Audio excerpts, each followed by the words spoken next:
छान. तर चला आता शॉर्ट व्हिडिओ नंतर तुम्हाला दिसलंच असेल मी कुठं चालली कुठं नाही ती. तर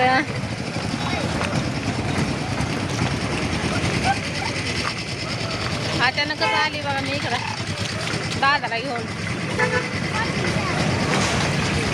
तर आता मी आहे अकलूजमध्ये.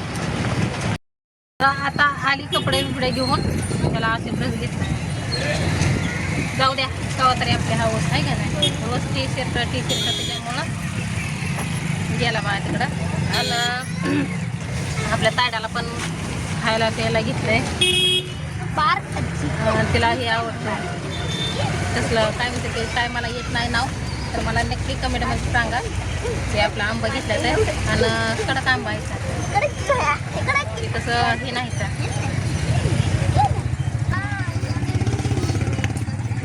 तर दाखवते तुम्हाला.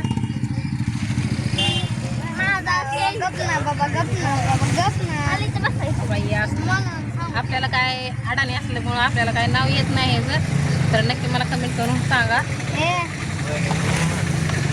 कशाला म्हणायचंय. म्हणायचं येत नाही तर कसं म्हणायचं हो मामा.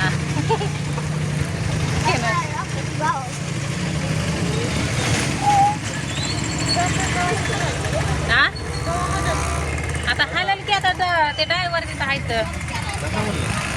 बस म्हणते 1 तासभर लागेल यूज करते. तर जशी आमच्या भावनेत कसं जायला रिक्षा असं असतं का तसं त्या अकलूजमध्ये पण आमच्या इथं असंच आहे बघा. जेव्हा रिक्षा भरल तवर जायचं तवर काय नाही. आणि घरी गेल्यावर तुम्हाला दाखवेन नक्कीच कपडे. दुसरा एक ड्रेस मस्त पैकी आपला असा घेतलाय.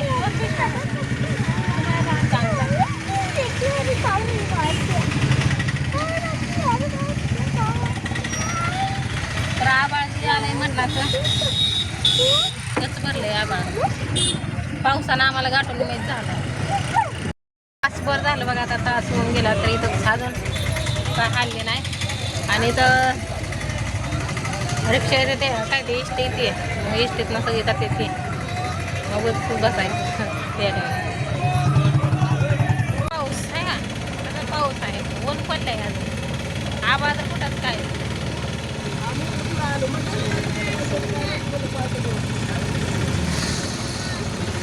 आली बा घरी.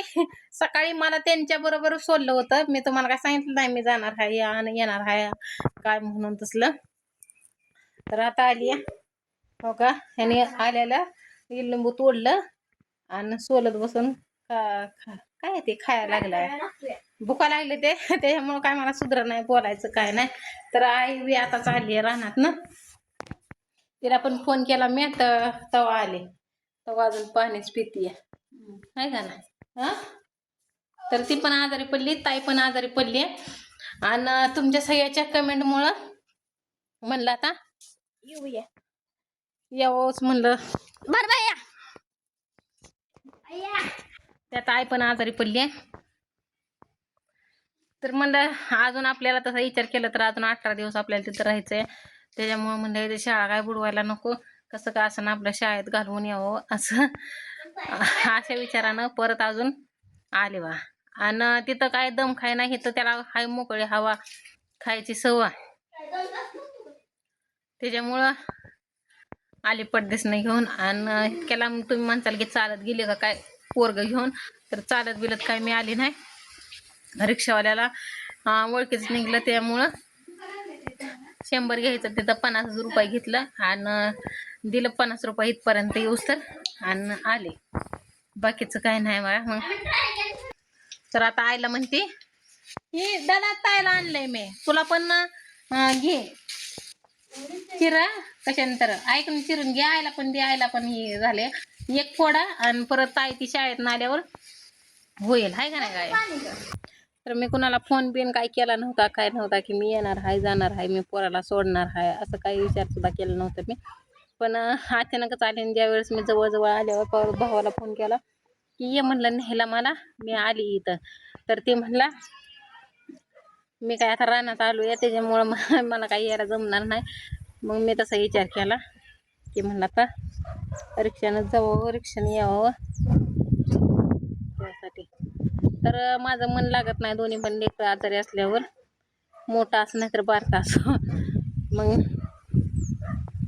म्हणलं तिला पहिला आधी दवाखान्यात न्यावावी, आपलं कसं का हाल होईना. आणि एकामेकाच्या नादाने कसं का हाणू द्या, मारू द्या, आता काय पण करू द्या, त्याची नाही शाळा बुडवणार ना काय नाही. कसं दिवस निघत्याला तसं निघत्याला, आहे का नाही. काय करता आता. तर आमच्या इथं बाकडा आहे असं बसायचं. इकडे येऊन बसली आणि आता आई कामावरून आली आहे म्हणल्यावर आता तिला काय सांगितलं नव्हतं की मी आई काय जेवायला बिवायला कर म्हणून. तर काय असलं तर बघते, नाहीतर थोडंसं काहीतरी खायला करते आणि खाते थोडंसं. कारण का त्यांना सकाळी डबा दिला, तुम्ही तर व्हिडिओ बघितला. आणि संध्याकाळी चबी स्वयंपाक करून ठेवलाय, 4-5 चपात्या येते.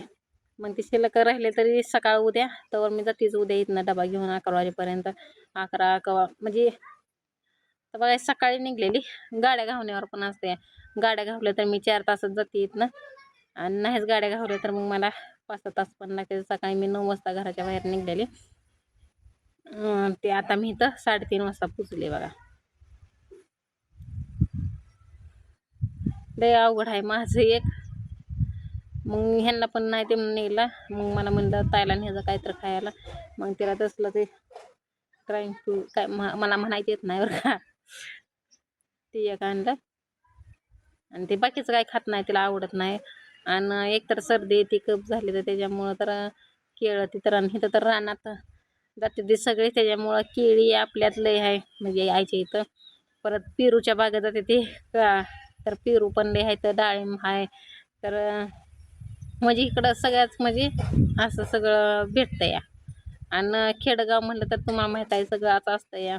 आणि रानाचं त्याच्यामुळं तर काय अडचण येत नाही. मग काही आता आणायचं काय दुसरं, त्याच्यामुळं काय आण नाही. आणि सफरचंद घ्यायचे होते, तर सफरचंद 300 रुपये किलो होते. ते म्हणले कमी करून 250 रुपये देते. मी म्हणलं तसं काय नको, म्हणलं मला सफरचंदच नको म्हणलं. मग तेच आणलं, ते पण 150 रुपये म्हणले. ते लाल म्हणायचे येत नाही तर काय म्हणू.